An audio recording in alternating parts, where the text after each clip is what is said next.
বিসমিল্লাহির রহমানির রহিম। আসসালামু আলাইকুম প্রিয় ভিউয়ার্স। আশা করি মহান আল্লাহর রহমতে যে যেখানে আছেন ভালো আছেন, সুস্থ আছেন। সবার সুস্থতা কামনা করে আরও একটি ভিডিও নিয়ে আসছি। যারা ব্যবসা করেন, মুদি দোকান অথবা চাইলের আড়ত, যেকোনো ধরনের ব্যবসা, বেচা বিক্রি হয় না, কম বেচা বিক্রি হয় যাতে আপনাদের পোষায় না। অনেক আছে, অনেক তান্ত্রিকরা আছে বেচা বিক্রি বন্ধ করে দেয়, দোকান নষ্ট করে দেয়। তাই যেসব দোকান নষ্ট করে দিছি অথবা বেচাবিক্রি কম হয়, আমি এমন একটি পাওয়ারফুল তদবির নিয়ে আসছি যাতে আপনাদের বেচাবিক্রি অনেক বৃদ্ধি পাবে, খুবই বৃদ্ধি পাবে। এটা স্বয়ং সিদ্ধি একটি মন্ত্র। আশা করি সবার অনেক ভালো লাগবে, তাই সম্পূর্ণ ভিডিও দেখবেন।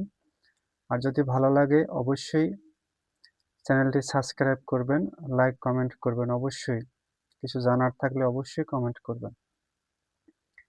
আজকের ভিডিওটা হলো যেকোনো দোকানে যেকোনো ব্যবসা বৃদ্ধি করা, যেকোনো দোকানের বেচা বিক্রি বৃদ্ধি করা। মনে করেন অনেক দোকান আছে সারাদিন বসে থাকে, 500 টাকা বেচা কিনা হয় না। যাদের 2 জন 3 জন কাজের লোক থাকে, আসলে কি কি দেবে, নিজেরা কি খাবে, অথবা যারা পুঁজি খাটায়, যারা অর্থ খাটায় ব্যবসা করে, তারা কি খাবে, কাজের লোকদের কি দেবে? তারা খুব কষ্টে থাকে। খুবই দুঃখজনক। এই কার্য অনেক কবিরাজরাই করে, যেহেতু যাদের ভালো ব্যবসা চলে, এই ব্যবসাটা বন্ধ করে দেয়, ব্যবসাটা নষ্ট করে দেয়। এই নষ্ট করার বিদ্যা অহরহ, ভালো করার বিদ্যা খুব কম মানুষে চালায়। যাতে মানুষের ক্ষতি করা যায়, মানুষকে নষ্ট করা যায়, এগুলোই বেশি বর্তমান যুগে করে। তাই আজকের ভিডিওটা হলো, সর্বপ্রথম স্ক্রিনে মন্ত্রটা দেখেন। এই মন্ত্রটা খুব পাওয়ারফুল মন্ত্র। এই মন্ত্রটা নিয়মে কিভাবে করবেন আমি সম্পূর্ণ নিয়মটা বলে দিচ্ছি। সবার কাছে ছোট বড় অনুরোধ থাকবে, সম্পূর্ণ ভিডিও দেখে তারপর মন্ত্রটা কালেক্ট করবেন।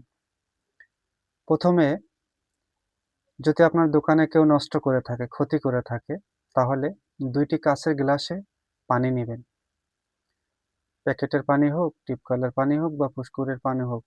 পানিতে প্রথমে সূরা ইখলাস 3 বার, সূরা নাস 3 বার, সূরা ফালাক 3 বার পরে একটা গ্লাসে আলাদা করে 3 বার 3 বার করে 9 বার পড়লেন।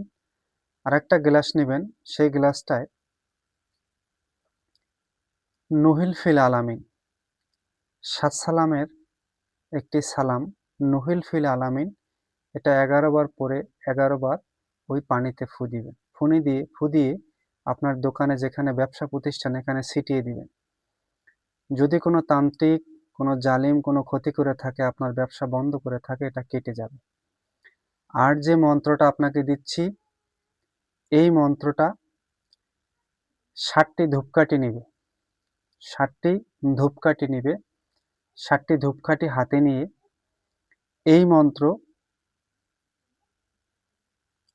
7 বার পরে 7টি ধূপকাঠিতে ফু দিবে।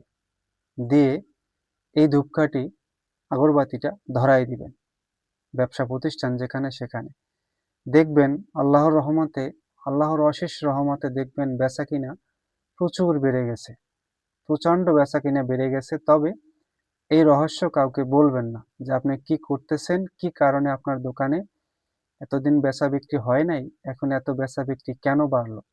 অনেকেই প্রশ্ন করবে, আপনি এই প্রশ্নের উত্তর দিবেন না। আর একটা বিষয়, যদি মনে করেন আপনার দোকানে কেউ ক্ষতি করতে পারে, কেউ আপনার দোকানে ক্ষতি করে আপনাকে কষ্ট দিতে পারে, তাহলে একটু লবণ একটি কাগজের টুকরায় রেখে, লবণটা মাটিতে রেখে সাদা কাগজের টুকরোটা দিয়ে লবণটা ঢেকে দিবেন দোকানের সামনে একটু সাইডে। তাহলে কোনো জালিম আপনার ব্যবসায় ক্ষতি করতে পারবে না।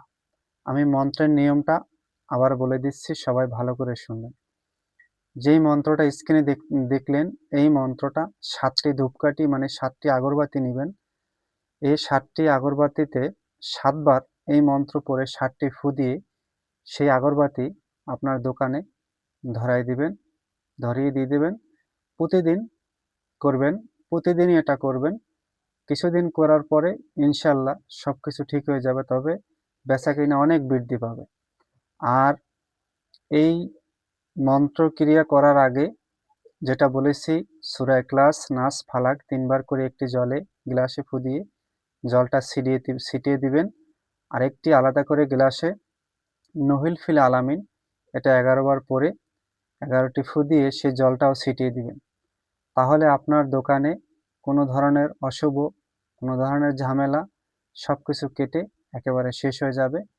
ইনশাআল্লাহ আপনার যে দোকানই হোক, ব্যবসা প্রতিষ্ঠান যেটাই হোক, খুব সুন্দর এবং ভালো বেচাকেনা হবে। আশা রাখবেন সর্বদা আল্লাহর উপরে, অবশ্যই আপনার দোকানে আল্লাহ তাআলা বেচাবিক্রি বেড়ে দেবে। সবাই ভালো থাকবেন, সুস্থ থাকবেন, আর অবশ্যই এই ক্রিয়াটা করবেন যাতে আপনার দোকানে বেচাবিক্রি অনেকই বেড়ে যাবে। আজ এই পর্যন্তই। আসসালামু আলাইকুম ওয়া রাহমাতুল্লাহ।